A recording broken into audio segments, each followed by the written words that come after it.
ನಡೀತಾ ಇದೆ. ಈಗಾಗಲೇ ನಾನು ನಿನ್ನೆ ಕೂಡ ಪ್ರತಿಕ್ರಿಯೆ ಮಾಡುವಾಗ ಹೇಳಿದ್ದೇನೆ, ಯಾವುದೇ ತೀರ್ಮಾನ ಹೈಕಮಾಂಡಿನವರು ಮಾಡೋದು ಬಿಟ್ರೆ ಯಾರೂ ಸ್ಥಳೀಯವಾಗಿ ತೀರ್ಮಾನಗಳು ಮಾಡೋದಿಲ್ಲ.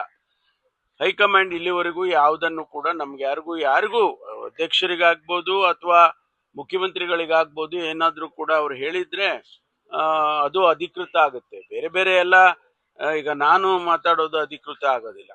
ಸರ್, ಈಗ ಡಿ ಕೆ ಶಿವಕುಮಾರ್ ಅವರು ಮೊನ್ನೆ ಒಂದು ಮಾತು ಹೇಳಿದ್ದಾರೆ, ಪದತ್ಯಾಗದ ಮಾತನ್ನ ಹಾಡಿರುವಂತದ್ದು ಈಗ ಬಹಳಷ್ಟು ಚರ್ಚೆ ಆಗ್ತಾ ಇದೆ ಸರ್ ಕಾಂಗ್ರೆಸ್ ಪಾರ್ಟಿನಲ್ಲಿ. ಬಟ್ ಸಿದ್ದರಾಮಯ್ಯನವರು 17ನೇ ಏನು ಬಜೆಟ್ ಏನಿದೆ ನಾನೇ ಮಂಡಿಸ್ತೀನಿ ಅಂತ ಹೇಳಿದ್ದಾರೆ. ಬಟ್ ಡಿ ಕೆ ಶಿವಕುಮಾರ್ ಅವರು ಪದತ್ಯಾಗದ ಮಾತನ್ನ ಆಡ್ತಾ ಇದ್ದಾರೆ. ಒಂದಷ್ಟು ಗೊಂದಲ ಇದೆ ಸರ್ ಕಾಂಗ್ರೆಸ್ ಪಾರ್ಟಿನಲ್ಲಿ ಸದ್ಯಕ್ಕೆ. ಯಾವ ಗೊಂದಲನೂ ಇಲ್ಲ. ಆಸ್ ಆನ್ ಟುಡೇ ಮುಖ್ಯಮಂತ್ರಿಗಳು ಸ್ಪಷ್ಟವಾಗಿ ಹೇಳಿದ್ದಾರೆ, ನನಗೆ 5 ವರ್ಷ ಅವಕಾಶ ಕೊಟ್ಟಿದ್ದಾರೆ. ನನ್ನ ಮಾತನ್ನು ಕೂಡ ಇವತ್ತು ಮಾಧ್ಯಮದಲ್ಲಿ ಬಂದಿದೆ. ಅದು ಒಂದು ಭಾಗ. ಆದರೆ ಯಾವುದೇ ವಿಚಾರದಲ್ಲಿ ಹೈಕಮಾಂಡ್ನವರು ತೀರ್ಮಾನ ಮಾಡ್ತಾರೆ. ಹೈಕಮಾಂಡ್ ಬಿಟ್ಟು ನಮ್ಮಲ್ಲಿ ಏನೂ ನಡೆಯೋದಿಲ್ಲ. ನಾವು ಯಾರೇ ಏನು ಹೇಳಿಕೆ ಕೊಟ್ರೆ ಏನು ನಡೆಯೋದಿಲ್ಲ. ಬೇರೆ ಏನಾರ ಕೇಳಿ ಅದ್ ಬಿಟ್ಟು ಕೆ ಎಚ್ ಮುನಿಯಪ್ಪನವರು ಎಲ್ಲ ಬೇರೆ